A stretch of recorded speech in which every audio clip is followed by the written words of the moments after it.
বিসমিল্লাহির রহমানির রহিম। প্রিয় দর্শক, আসসালামু আলাইকুম।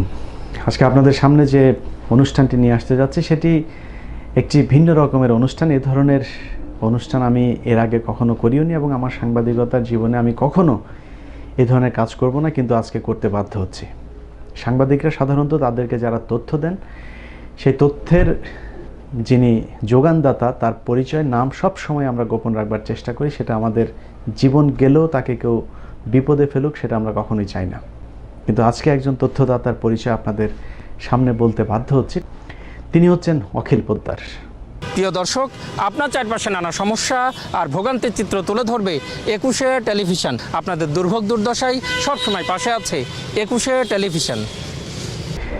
এখন আপনাদের মনে প্রশ্ন আসতে পারে যে অখিল পোদ্দার আমাকে তথ্যগুলো দিল, কিন্তু আমি কেন অখিল পোদ্দারের বিরুদ্ধে আবার এখন এই অনুষ্ঠানটি করছি? এর কারণ হচ্ছে অখিল পোদ্দার আমাকে তথ্য দিয়েছেন, আমি তার গোপনীয়তা বজায় রেখেছি, এটা আমার দায়িত্ব। কিন্তু অফিসে সেই ঘটনার পর থেকে আজ পর্যন্ত যখন যাকে অখিল পোদ্দারের ভালো না লেগেছে, অফিসে যে ঊর্ধ্বতন কর্মকর্তা আছে তাদের কাছে গিয়ে তিনি বলেছেন যে এর সাথে ইলিয়াসের যোগাযোগ আছে, এর সাথে ইলিয়াসের যোগাযোগ আছে, এইভাবে তাদেরকে চাকরিচ্যুতি ঘটিয়েছে এবং এখনও পর্যন্ত তার সেই ষড়যন্ত্র চলমান আছে। যে কারণে আমার মনে হলো যে অখিল পোদ্দারকে এখনই সামনে নিয়ে আসা উচিত। এই অখিল পোদ্দার এমন একজন মানুষ যিনি যেদিন আব্দুস সালাম গ্রেফতার হন তার পরদিন থেকে তিনি আব্দুস সালামের ঘোর বিরোধিতা করতে থাকেন। আব্দুস সালাম প্রতি রবিবার আমাদের রিপোর্টারদের একটি মিটিং হতো, সেই মিটিংয়ের মাঝে মধ্যে আব্দুস সালাম নিজে উপস্থিত থাকতেন, কিন্তু কখনো আব্দুস সালাম কোনো রাজনৈতিক দলের পক্ষে বিপক্ষে তিনি নিউজ করতে বলেননি। তিনি শুধু বলতেন যে স্পেশাল নিউজ করতে হবে, স্পেশাল মাঠদাঙ্গা সব নিউজ করতে হবে, এগুলো হচ্ছে তিনার একটা কমন ডায়লগ ছিল, কিন্তু কখনো কোনো রাজনৈতিক দলের বা কোনো এইসব নিউজ কখনই তিনি করতে বলেননি। তো ওই অনুষ্ঠানের মধ্যে একটি মিটিংয়ের মধ্যে অখিল পোদ্দারকে নিয়ে চেয়ারম্যান স্যার বলছেন যে অখিল পোদ্দার ডিজিএফআইতে গিয়েছিলেন এবং ডিজিএফআইতে কোন কোন রুমে গিয়েছেন, কার সাথে কথা বলেছেন, কি কথা বলেছেন, সেই সিডি তখন চেয়ারম্যান স্যারের হাতে। কারণ চেয়ারম্যান স্যারের তখন খুব ঘনিষ্ঠ একজন ডিজিএফআইয়ের মহাপরিচালক ছিলেন।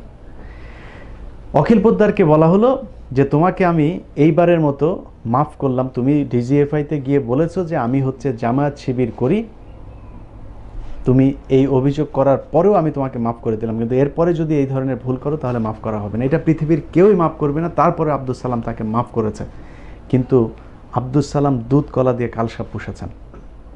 যেদিন আব্দুস সালাম জেলে গেলেন সেদিন বিকেলে আমাকে বিভিন্ন জায়গা থেকে আওয়ামী লীগের লোকজন, তুই জামাত করিস, তুই শিবির করিস, তোকে তুলে নিয়ে আসবো, তোর চেয়ারম্যান জেলে গিয়েছে, তোকে খেয়ে ফেলবো, এইসব ফোন করছে। আমি খুবই আশ্চর্য হয়ে গিয়েছে যে আমার একুশে টেলিভিশনের সাংবাদিকতায় আমি জীবনে কোনো দিন কোনো ধরনের রাজনৈতিক প্রোগ্রাম করিনি। আমার অনেক নিউজ আছে যেটা কিনা বিএনপির নেতাদের বিরুদ্ধে, অনেক প্রোগ্রাম আছে পুলিশের বিরুদ্ধে, আমার সব কিছুই হচ্ছে দুর্নীতির বিরুদ্ধে নিউজ। সেখানে কোনো রাজনৈতিক দলের পক্ষে বিপক্ষে যাওয়ার সুযোগই নেই। তারপরেও তারা আমাকে এমনভাবে গালাগালি করছে যেন আমি একেবারে জামাত শিবিরের পক্ষে একুশে টেলিভিশনে কাজ করেছি। আপনারা যারা আমাকে আগে থেকে চেনেন, একটা নিউজ আমাকে দেখাবেন যেখানে আমার রাজনৈতিক কোনো মতাদর্শ প্রকাশ পায় এই ধরনের একটি নিউজ আছে কিনা। তারপরেও সেটা করেছে। 2014 সালের মার্চ এপ্রিল এই 2 মাসের দুটা রসিদ আমি শিবিরকে দিয়েছি, 1 লাখ টাকা করে 2 লাখ টাকার চাঁদার রসিদ এই অখিল পোদ্দার ডিবির একজন সাব ইন্সপেক্টরের কাছে দিয়ে এসেছেন। সেই সাব ইন্সপেক্টর আবার আমাকে ফোন করে বলেছেন যে আপনার ওস্তাদ তো এই জিনিস দিয়ে গেল, তারপরেও কিছু বলি নাই অখিল পোদ্দার। আপনাদের নিশ্চয়ই মনে আছে আমি 15 মিনিটসের দ্বিতীয় যে পর্বটি ছিল সেটা একুশে টেলিভিশনের সাবেক প্রধান বার্তা সম্পাদক সিইও জনাব মঞ্জুরুল হাসান বুলবুল তিনাকে নিয়ে করেছিলাম। সে অফিসেরই একজন সংবাদকর্মী মিনালা দিবা তাকে যৌন হয়রানি করার অপরাধে আমার সেই সংবাদ পরিবেশনের পর মঞ্জুরুল হাসান বুলবুল সহ 12 জনের চাকরিচ্যুতি ঘটে। সেখানে এম সেকান্দার নামে একজন সাংবাদিক ছিল, সেই সাংবাদিক দীর্ঘদিন জেলও খেটেছেন। তো সেই সংবাদটি করার পর অনেকের মনে একটি ধারণা হয়েছে, যেমন এম সেকান্দার সহ আরও যাদের চাকরি গেছে তাদের সবারই ধারণা হয়েছে তারা হচ্ছে আমার শত্রু। আসলে ব্যক্তিগতভাবে তারা আমার কোনো শত্রু না। যেই মিনালা দিবাকে নিয়ে ঘটনা, সেই মিনালা দিবা যৌন হয়রানির অভিযোগ করেছে, সেটা যার বিরুদ্ধেই করতো আমি তার বিরুদ্ধেই সেই পর্বটি করতাম। এখানে মঞ্জুর হাসান বুলবুলকে আমি ব্যক্তিগতভাবে চিনিও না, তার সাথে আমার জীবনে কখনো কোনো শত্রুতাও হয়নি, কথাও হয়নি। এম সেকান্দার, তাকে আমি জীবনে কখনো দেখিও নাই, তিনাকে আমি চিনিও না। কিন্তু যে বিষয়গুলো, যে তথ্যগুলো এসেছে সেটা নিয়ে আমি সংবাদ পরিবেশন করেছিলাম এবং তাদের মধ্যে একটা প্রশ্ন জেগেছে যে অফিস থেকে কেউ কেউ আমাকে এই তথ্যগুলো দিয়েছে। এখন সেই তথ্যগুলো কারা দিয়েছে সেটা নিয়ে ব্যাপক তোলপাড় হয়েছে অফিসে, কিন্তু কেউ আজও পর্যন্ত জানতে পারেনি। মূল কথা হচ্ছে আমাকে সেই সবগুলো তথ্য দিয়েছিলেন অখিল পোদ্দার। আমি আমার অনুষ্ঠানে একেবারে সেই ফোন রেকর্ড থেকে শুরু করে সব তথ্য আজকে আপনাদেরকে দেব। অখিল পোদ্দার আমাকে প্রথম 2019 সালের জানুয়ারিতে টেক্সট করেন। তো আমি খুব আশ্চর্য হয়েছি যে অখিল পোদ্দার আমাকে টেক্সট করছে, কারণ কি? নিশ্চয়ই এর পেছনে কোনো কারণ আছে, কারণ সে কারণ ছাড়া কোনো কাজ করে না। যে কারণে আমি তার সব কথা, কনভারসেশন সব কিছু রেকর্ড করে রেখেছি। এখন সে আমাকে বলছে যে অফিসের কিছু গুরুত্বপূর্ণ বিষয় নিয়ে সে আমার সাথে কথা বলতে চায়। সেটা হচ্ছে বুলবুল, সেকান্দার, তাপসী, রাবেয়া, তাদেরকে নিয়ে।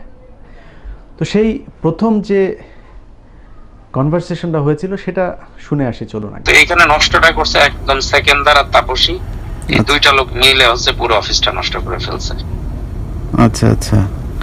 একটা ভদ্রলোক মানুষ, বুলবুল ভাই আমাদের সাংবাদিক নেতা, আমি চাই না যে তার মান সম্মান ক্ষতি হোক। উনি হয়তো ভুল করেছেন, কারোর চোখে আপনারা মাফ করে দেন, ঠিক আছে?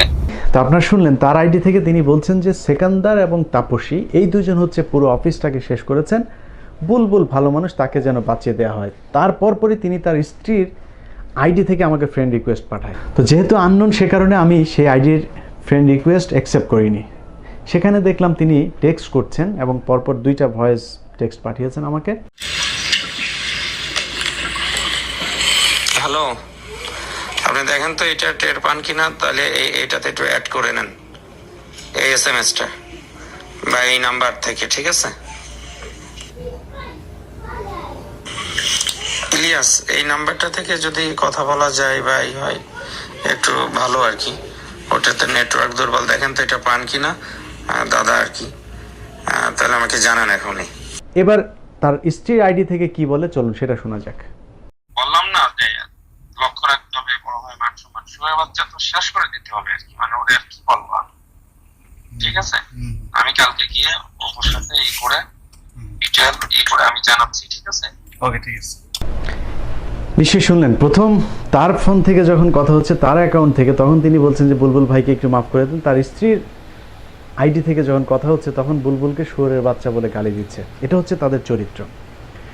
তো এইভাবে তার সাথে আমার কথাবার্তা শুরু হলো এবং এক পর্যায়ে গিয়ে তিনি সেখানকার সিসি ফুটেজে, তারপরে হচ্ছে গিয়ে অফিসের বিভিন্ন তথ্য যা কিছু আছে সব কিছু দিলেন। তারপরে আমি পর্বটি করলাম, করার পর সেকান্দার গ্রেফতার হলো এবং সেই গ্রেফতারের বিষয়েও কিভাবে আমাকে তিনি জানিয়েছেন চলুন সেই রেকর্ডও শোনা যাক। আইন শৃঙ্খলা বাহিনী বনশ্রীর বাসা থেকে তাকে আটক করে। এই সময় তার স্ত্রী আইন শৃঙ্খলা বাহিনীর এক সদস্যকে তাদের কোপ মারে। আচ্ছা আচ্ছা আচ্ছা। এই সময় রামপুরা থানার ডিউটি অফিসারও বাহিনীর সঙ্গে ছিলেন। সেকান্দারের স্ত্রী র্যাবকে বটি দিয়ে কোপাতে গিয়েছে। এটা আমি একজন সাংবাদিক, আমি একজন মানুষ, তো এটা আমাকে বিশ্বাস করতে হবে যে সেকান্দারের স্ত্রী র্যাবকে বটি দিয়ে কোপাতে যাবে। তিনি আমাকে দিয়ে প্রচার করতে যাচ্ছিলেন এইসব বিষয়গুলো, যাতে যত বেশি মুখরোচকর হয়, যত বেশি সেকান্দার এবং বুলবুলকে পচানো যায়। কারণ হচ্ছে সেকান্দার এবং বুলবুলের কারণে অখিল পোদ্দারের জনদুর্ভোগ বন্ধ হয়েছিল প্রায় 1-1.5 বছর। তারা যদি অফিস থেকে সরে তাহলে অখিল পোদ্দার সে উপরের জায়গাটায় গিয়ে বসতে পারবে এবং সেটা এখন তিনি বসেছেন।